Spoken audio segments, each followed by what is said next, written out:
जो विश्व गुरु बनने को निकल पड़ा है।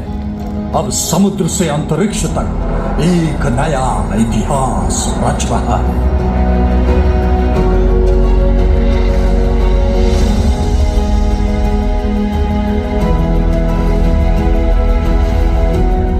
जल, थल, नभ में भारत की भूमिका और अमूल्य योगदान विश्व को नई राह दिखा रहा है।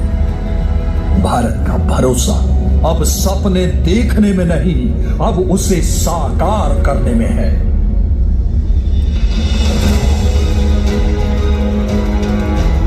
भारत का बढ़ता कद, विश्व मंच पर प्रभावी शख्सियत, भारत के मस्तक पर सहस्त्रों सूरज की चमक और इस चमक के पीछे श्रम की अनेक बूंदें, संघर्ष की अनगिनत कहानियां और बीते सालों की कई उपलब्धियां, और उनमें से एक बड़ी उपलब्धि अब आपके समक्ष।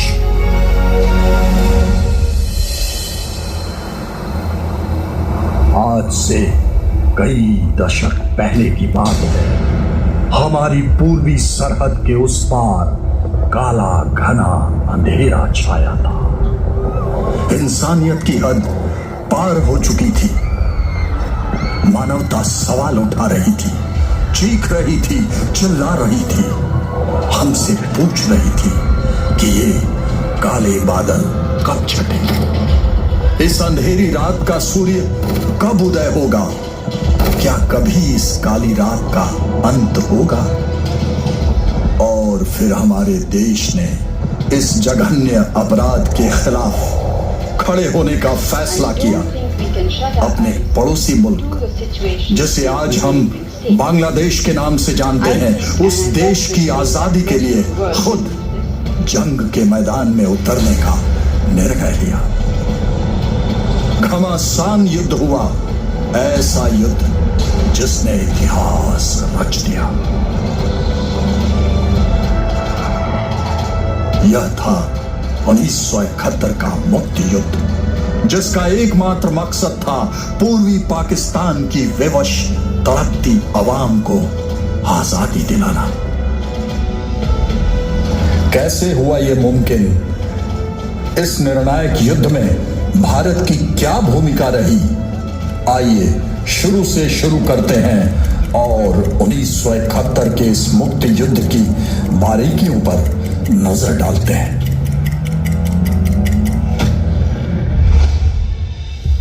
1947 में विभाजित हुए पाकिस्तान का नक्शा आज के पाकिस्तान से बिल्कुल अलग था। जंग से ही पाकिस्तान दो हिस्सों में बटा था, पूर्वी और पश्चिमी, और दो हिस्सों के बीच था भारत का भूखंड। स्वतंत्रता पश्चात भारत उन्नति और लोकतंत्र के पथ पर अग्रसर होता रहा। वहीं उसके विपरीत पाकिस्तान नागरिकों पर दमन के रास्ते आगे बढ़ता गया।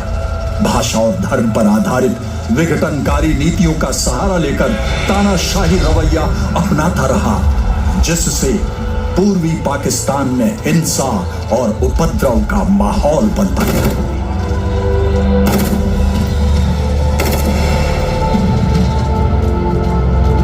मुजीबुर रहमान के नेतृत्व में आम जनता में भड़कती संघर्ष और प्रतिशोध की ज्वाला दिन प्रतिदिन बढ़ती जा रही थी।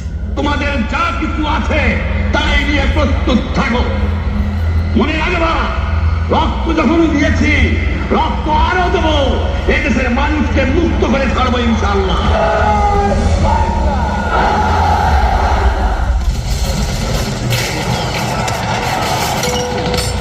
और उसके बाद जो हुआ वह आज भी हमारे दिल को दहला देता है। इस जघन्य सैन्य अभियान के दौरान 30 लाख निर्दोष नागरिकों का सरेआम कत्ल किया गया और 3 लाख से ज्यादा औरतों के साथ बलात्कार किया गया।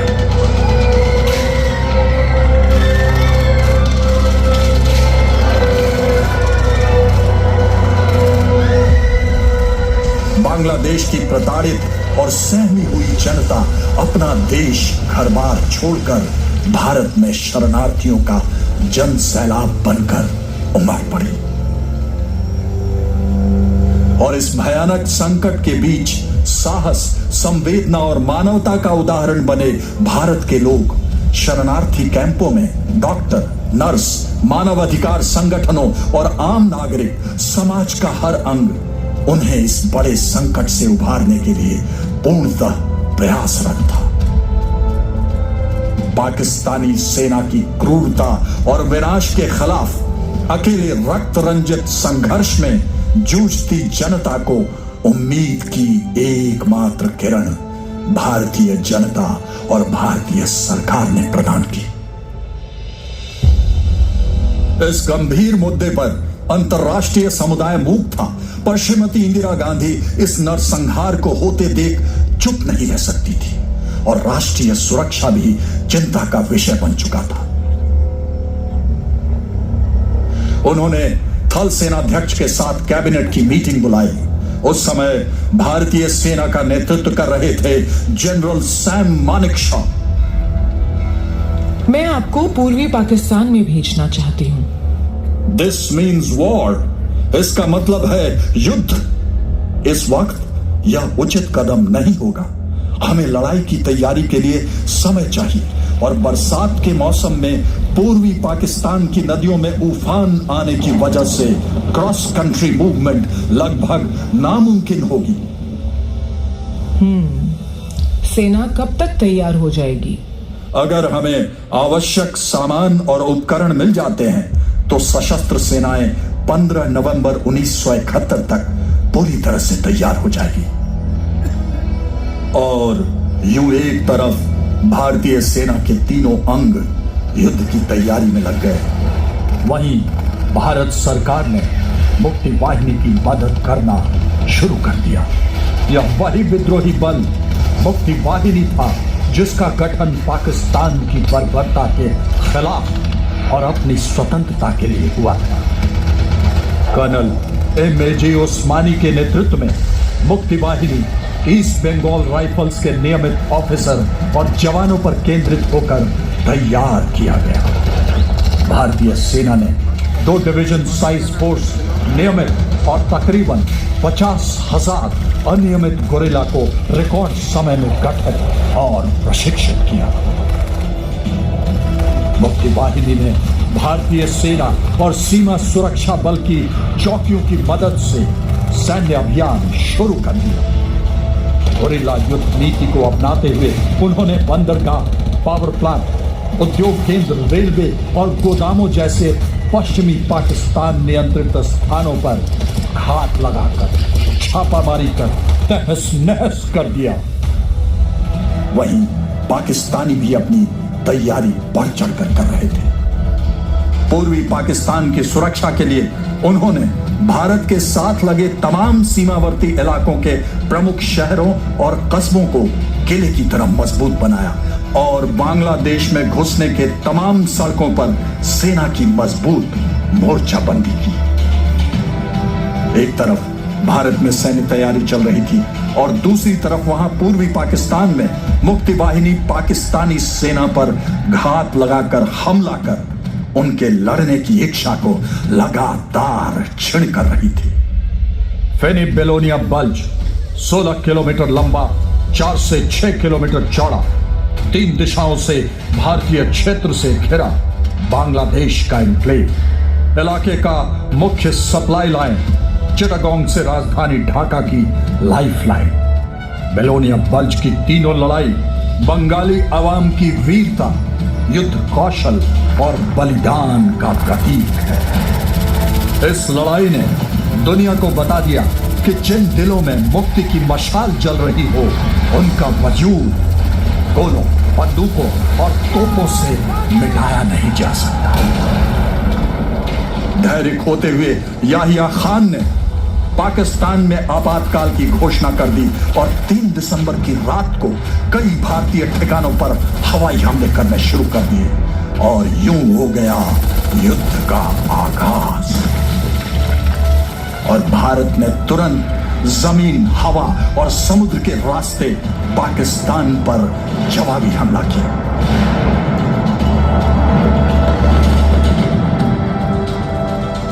इस समय तक भारत अपनी पूरी तैयारी कर चुका था।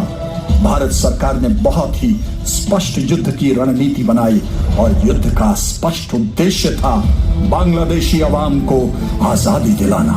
और इस उद्देश्य को हासिल करने के लिए भारत ने हर मुमकिन कदम उठाने की ठान ली।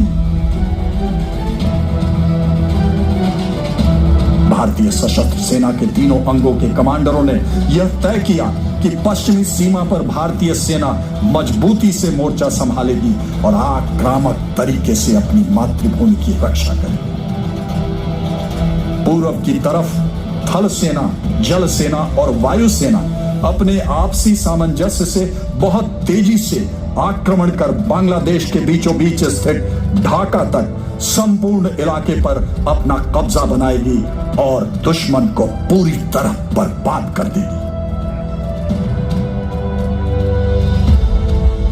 पाकिस्तान ने पश्चिमी मोर्चे से भारत में घुसने की कोशिश की और 4 दिसंबर को जैसलमेर पर कब्जे के लिए भारी मात्रा में पाकिस्तानी टैंक और सेना आगे बढ़ने लगी। लोंगेवाला पोस्ट पर मेजर कुलदीप सिंह चांदपुरी के नेतृत्व में मुट्ठी भर 23वीं पंजाब रेजिमेंट के भारतीय जवानों ने पूरी रात भारी तादाद में आए दुश्मन और टैंकों की विशाल पाकिस्तानी सेना को रोके रखा।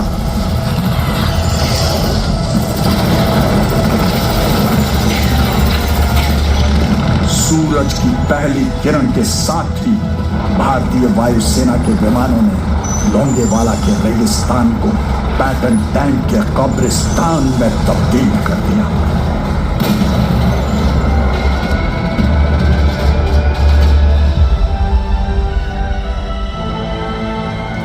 वहीं बसंतर के इलाके में भारत और पाकिस्तानी सेनाओं के बीच 1971 का सबसे घमासान युद्ध लड़ा गया। टैंकों की लड़ाई के दौरान 17 पूना हॉर्स के सेकंड लेफ्टिनेंट अरुण खेत्रपाल मानो अकेले ही न जाने कितनों पर भारी पड़े।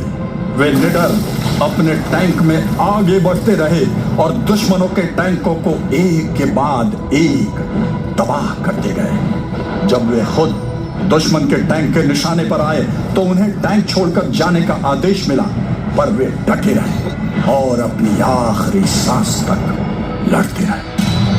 Alpha 1, you must leave the tank and move back. Over. Alpha 1, okay. My main gun is still working. I will get them. Over. उनकी प्रतिक्रिया थी, मेरी मुख्य बंदूक काम कर रही है और मैं उन्हें मौत के घाट उतार कर रहूंगा। बसंतर के युद्ध में ही जरपाल गांव में 3 ग्रेनेडियर्स के मेजर होशियार सिंह मुट्ठी भर सैनिकों के साथ दुश्मन को पूरी तरह से बर्बाद कर दिया। अरुण खेत्रपाल और 3 ग्रेनेडियर्स के मेजर होशियार सिंह ने अपना रण कौशल दिखाकर परमवीर चक्र पाने का सम्मान पाया। 14 दिसंबर को flying officer Nirmaljit Singh Sekhon Srinagar airbase पर तैनात थे। तभी श्रीनगर एयरफील्ड पर पाकिस्तान के 6 सेबर जेट विमानों ने हमला करना शुरू कर दिया। हमले का मुंहतोड़ जवाब देने के लिए जब फ्लाइंग ऑफिसर निर्मलजीत सिंह सेखों उड़ान भरने ही वाले थे, तभी रनवे पर बम गिराया गया। धुंध, धूल और धुएं के बीच भी उन्होंने उड़ान भरी और दुश्मनों के पीछे लग गए। थोड़ी देर बाद अचानक साथी फ्लाइट लेफ्टिनेंट घुमन के विमान में फ्लाइंग ऑफिसर सेखों की आवाज गूंजी। मैं 2 सेबर जेट जहाजों के पीछे हूं, किसी भी कीमत पे मैं उन्हें जाने नहीं दूंगा। शायद मेरा नेट भी निशाने पे आ गया है। घुमन, अब तुम मोर्चा संभालो।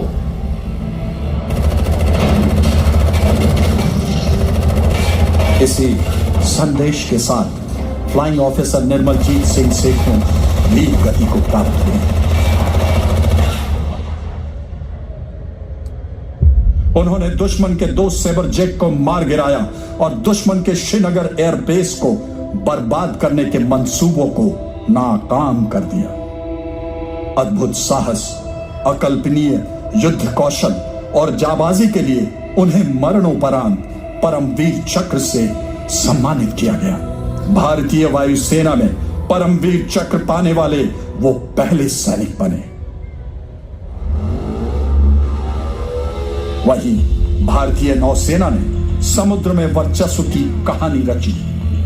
भारतीय नौसेना ने युद्ध के 2 मोर्चे संभाल रखे थे। एक था बंगाल की खाड़ी में पूर्वी पाकिस्तान और दूसरा पश्चिमी पाकिस्तान का अरब सागर की ओर से मुकाबला करना। उन्होंने ऑपरेशन ट्राइडेंट और ऑपरेशन पाइथन के तहत सामरिक तौर पर अत्यंत महत्वपूर्ण कराची बंदरगाह को भारी नुकसान पहुंचाया।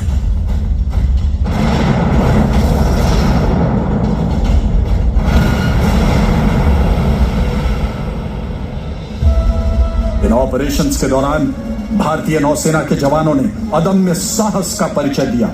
अपने साहस और बहादुरी के लिए कैप्टन महेंद्र नाथ मुल्ला को मरणोपरांत महावीर चक्र से सम्मानित किया गया।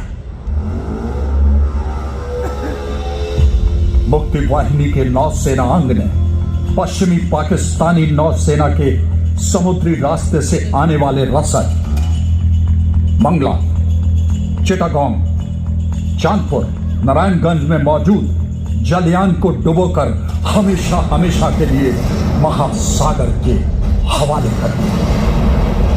मुक्ति वाहिनी के वायु अंग, जिसे किलो फोर्स कहा जाता था, पाकिस्तानी वायुसेना और पाकिस्तानी अंतरराष्ट्रीय एयरलाइंस के ऑफिसर और जवानों से बना था।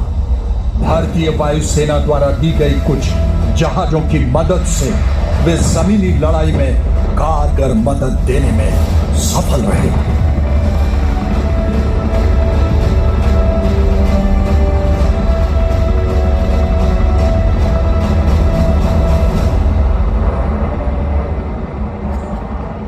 इधर पूर्वी मोर्चे पर भारतीय सेना 3 दिशाओं से ढाका पर आक्रमण करने के लिए आगे बढ़ रही थी।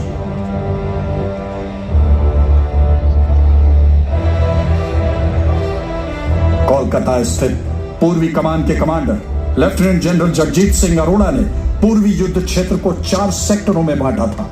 उत्तर पश्चिमी सेक्टर में भारत की ओर से सिलीगुड़ी कॉरिडोर और कूच बिहार जिला शामिल था।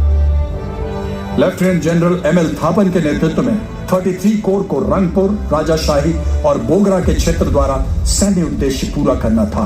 वहीं लेफ्टिनेंट जनरल टीएन रैना के नेतृत्व में 2 कोर को पश्चिमी सेक्टर से जसोर और खुलना के महत्वपूर्ण पाकिस्तानी गैरिसन के बीच से आक्रमण करने का कार्यभार सौंपा गया।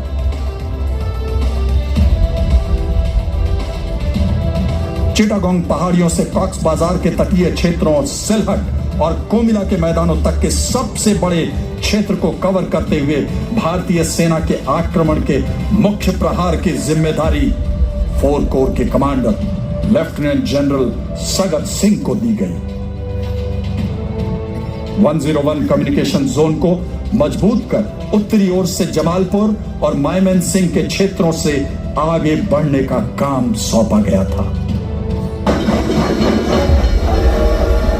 दुश्मन ने गंगा सागर में बढ़ते भारतीय 4 कोर को रोकने के लिए जबरदस्त तैयारी कर रखी थी और दुश्मन की मशीन गनें हमारे आगे बढ़ते जवानों पर भारी गोलीबारी कर रही थी। इसलिए हमारे बढ़ते हुए आक्रमण के लिए अखौरा के पास गंगा सागर के पाकिस्तानी गढ़ पर कब्जा करना अत्यंत जरूरी था। पर गंगा सागर रेलवे स्टेशन तक पहुंचना मौत को गले लगाना जैसा था। पाकिस्तानी सेना वहां पूरी तैयारी के साथ तैनात थी, मगर 14 गार्ड्स के लांस नायक एल्बर्ट एक्का पहले से ही तय कर चुके थे कि वह मिशन पूरा करके ही रहेंगे।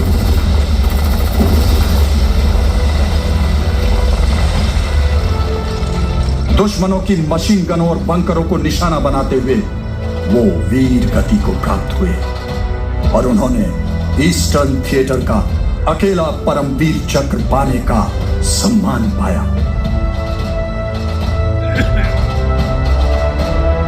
आगे चलकर एक बहुत ही साहसी हेलीबॉर्न ऑपरेशन में 4 कोर के commander lieutenant general Sagat Singh ने सिलहट गैरिसन के नजदीक गोरखा बटालियन को उतारा। इसके बाद उन्होंने मेघना नदी के उस पार 2 ब्रिगेड से ज्यादा सैनिकों को हेलीकॉप्टर की मदद से दुश्मन के अंदरूनी इलाके में उतारा। सिलहट नियाजी का आखिरी किला था जिसके गिरते ही ढाका की ओर होने वाले आक्रमण में तेजी आ गई। 12 दिसंबर तक भारतीय सेना मेघना नदी, आसूगंज, दाउदकंडी, चांदपुर जैसे प्रमुख सैन्य स्थल तक पहुंच चुकी थी और अति महत्वपूर्ण मेघना बल्स को भी सुरक्षित कर लिया था। 6 से 12 दिसंबर के बीच 14 हेलीकॉप्टर टास्क फोर्स द्वारा तकरीबन 350 उड़ान भरकर 3 विभिन्न स्थानों पर गोलाबारी की गई और हल्के तोपखाने, बंदूक सहित 4000 से अधिक सैनिकों और सैन्य उपकरणों को उतारा गया।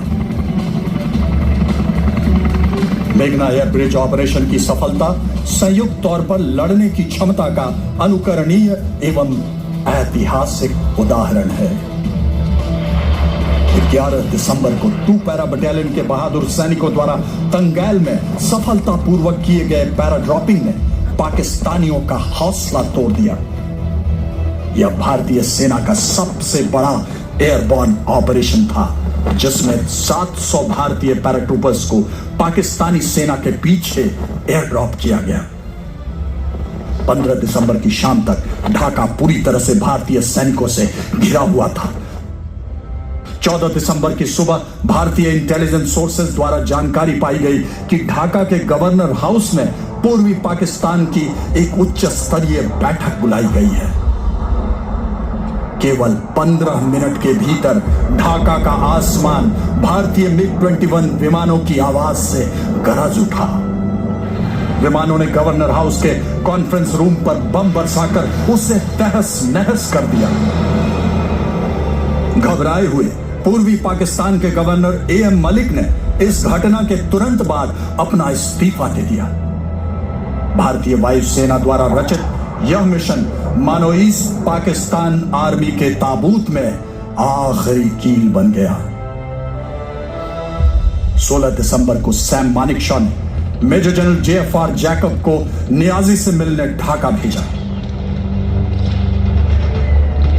आत्मसमर्पण? किसने कहा कि मैं आत्मसमर्पण कर रहा हूं? आप केवल मेरे द्वारा प्रस्तावित युद्ध विराम और वापसी पर चर्चा करने आए हैं, है ना? देखो नियाजी, तुम जानते हो कि भारतीय सेना ने ढाका को पूरी तरीके से घेरा हुआ है। इस माहौल में मैं तुम्हारे सैनिकों और उनके परिवारों की सुरक्षा सुनिश्चित नहीं कर पाऊंगा। फैसला तुम्हारा है, सोच लो। मैं तुम्हें निर्णय के लिए 30 मिनट का समय देता हूं।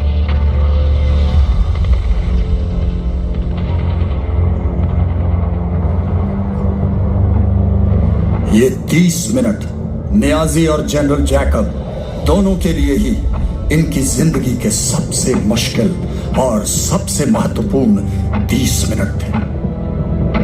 क्या तुम्हें आत्मसमर्पण स्वीकार है?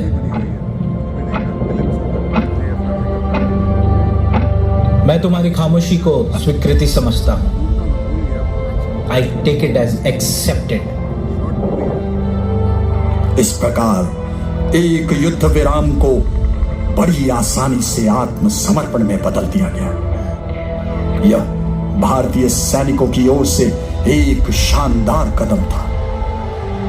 शाम 4 बजे जनरल नियाजी ने ढाका के रमना रेस कोर्स मैदान में बांग्लादेश इंडिया एलाइड फोर्सेस के संयुक्त commander lieutenant general Jagjit Singh Arora के सामने दल बल के साथ आत्मसमर्पण कर दिया।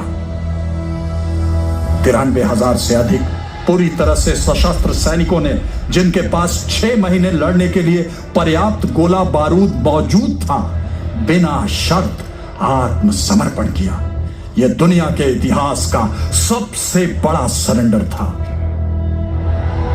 इस सरेंडर के पीछे थे भारतीय सशस्त्र सेनाओं और मुक्ति योद्धाओं के अनंत बलिदान और रक्त से चुकाई गई कीमतों की अनगिनत बहादुरी की मिसालें। 1971 की शानदार जीत से भारत ने दुनिया को दिखाया कि सिर्फ 13 दिनों में क्या हासिल किया जा सकता है। बिजली की गति से मुकम्मल किए गए सैन्य अभियान को आज पूरा विश्व लाइटनिंग कैंपेन के नाम से जानता है। यह युद्ध तीनों सेनाओं, भारतीय सरकार और आम जनता के तालमेल की एक शानदार मिसाल है।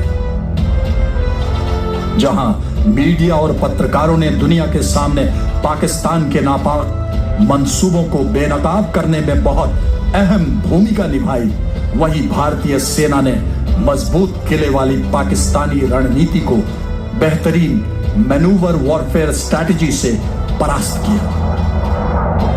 भारतीय वायुसेना ने मात्र 7 दिनों के भीतर पूर्वी पाकिस्तान के एयरफोर्स को शिकस्त देकर पूर्वी आसमान पर अपना परचम फहराया, जिसके चलते भारतीय थल सेना हेलीकॉप्टर में सवार होकर हर नदी और बाधाओं को तेजी से पार करती गई। यह एक निर्णायक जीत थी, जिसमें एक राष्ट्र के संपूर्ण मानवीय आधार के कारण दूसरे राष्ट्र का जन्म हुआ। यह विजय है असत्य पर सत्य की, अंधेरे पर प्रकाश की, क्रूरता पर मानवता की, तानाशाही पर लोकतंत्र की। इस आजादी के 50 वर्षों का उत्सव पूरे भारतवर्ष और बांग्लादेश में स्वर्णिम विजय वर्ष के रूप में वर्ष 2021 में मनाया गया, जिसकी विजयशाली शुरुआत प्रधानमंत्री श्री नरेंद्र मोदी ने 16 दिसंबर 2020 को राष्ट्रीय युद्ध स्मारक की शाश्वत लौ से स्वर्णिम विजय मशाल जलाकर की। युद्ध के परमवीर चक्र और महावीर चक्र विजेताओं के गांवों सहित देश के विभिन्न हिस्सों में चारों प्रमुख दिशाओं में इस मशाल को ले जाया गया। गांवों और उन क्षेत्रों से पावन मिट्टी जहां 1971 में युद्ध लड़े गए थे, राष्ट्रीय युद्ध स्मारक में लाई गई। यह विजय मशाल, यह लौ, यह ज्योति श्रद्धांजलि देती है उन वीरों को जिनके बलिदान से एक नए सूर्य का उदय हुआ।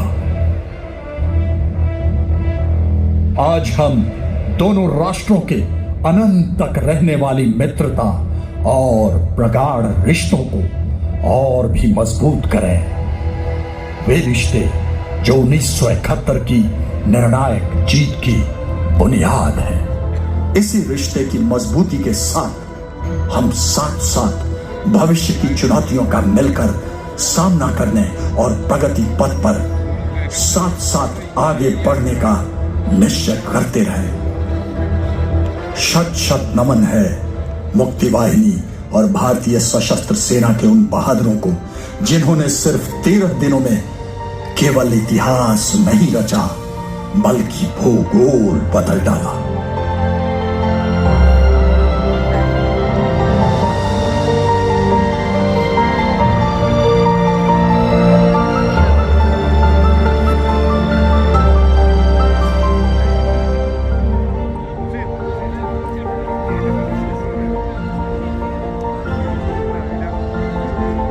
आज इतिहास के पन्नों पर भविष्य का फूल खिला है।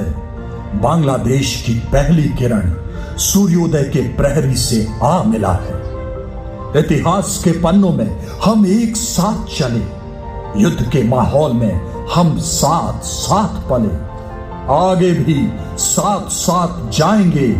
दोनों मिलकर आपसी सद्भाव सम्मान बढ़ाएंगे, मैत्री का एक नया कीर्तिमान बनाएंगे।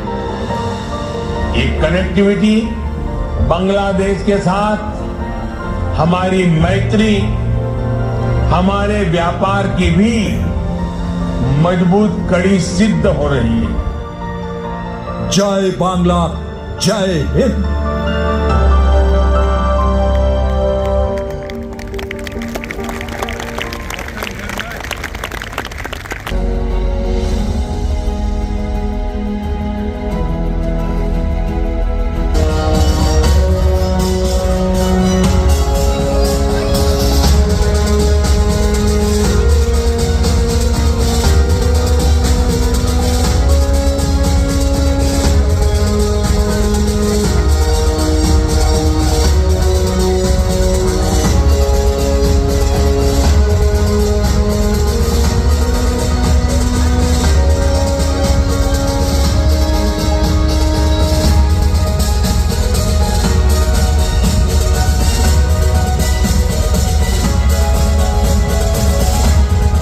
Ladies and gentlemen, esteemed guests, revered Mukti Jodhas and soldiers, a heartfelt welcome to the 52nd Vijay Divas celebration. Today, we stand here in the erstwhile capital city of India, commemorating a pivotal chapter in the history of the Indian subcontinent. Vijay Divas, a testament to valor, is an indelible mark etched in the collective memory of India and Bangladesh.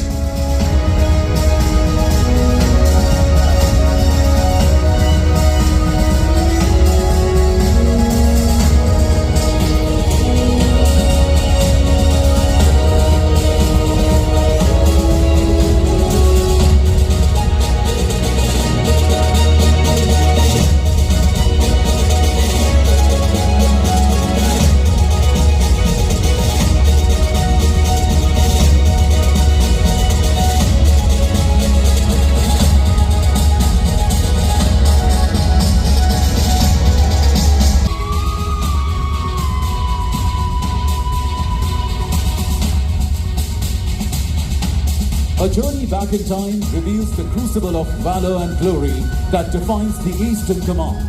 From the British era to the present, it has held firm its headquarters in Kolkata, a city that echoes with the resonance of history. Kolkata, the heartbeat of Eastern Command, witnessed its pivotal role during the 1971 Bangladesh Liberation War, acting as the bridge that united two nations in freedom.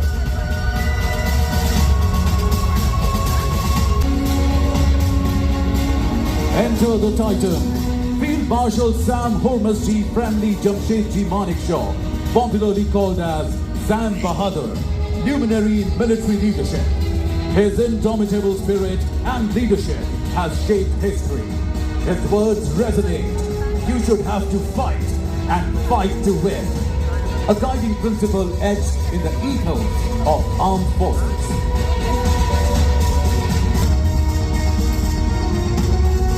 We salute the men in uniform who have created history. And now, we honor the women in uniform who are shaping the future, adding a flavor of equality to our theme, from history to future.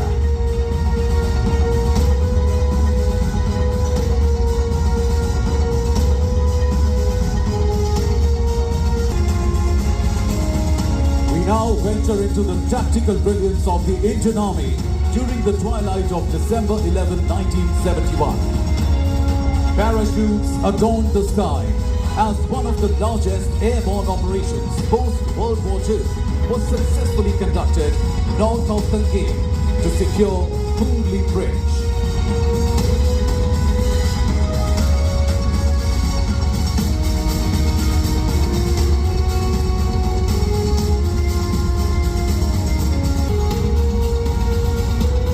Ladies and gentlemen, moving forward, we witness the might of the Eastern Command and the Indian military. Warriors of the East, we celebrate the spirit of each soldier who has led us.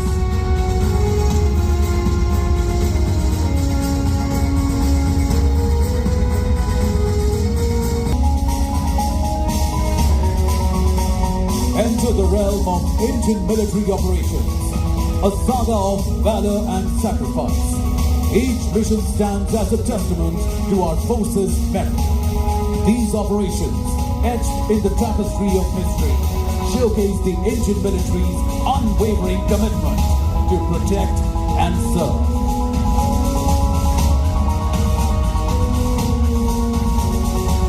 And through them, the Indian military stands tall, casting a timeless glow of glory upon our nation. Salute to the guardians of our sovereignty, the sentinels of freedom. The pipe band of 4th Battalion, 9 Gorkha Rifles, Chindits.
Well done, Team Bot Labs.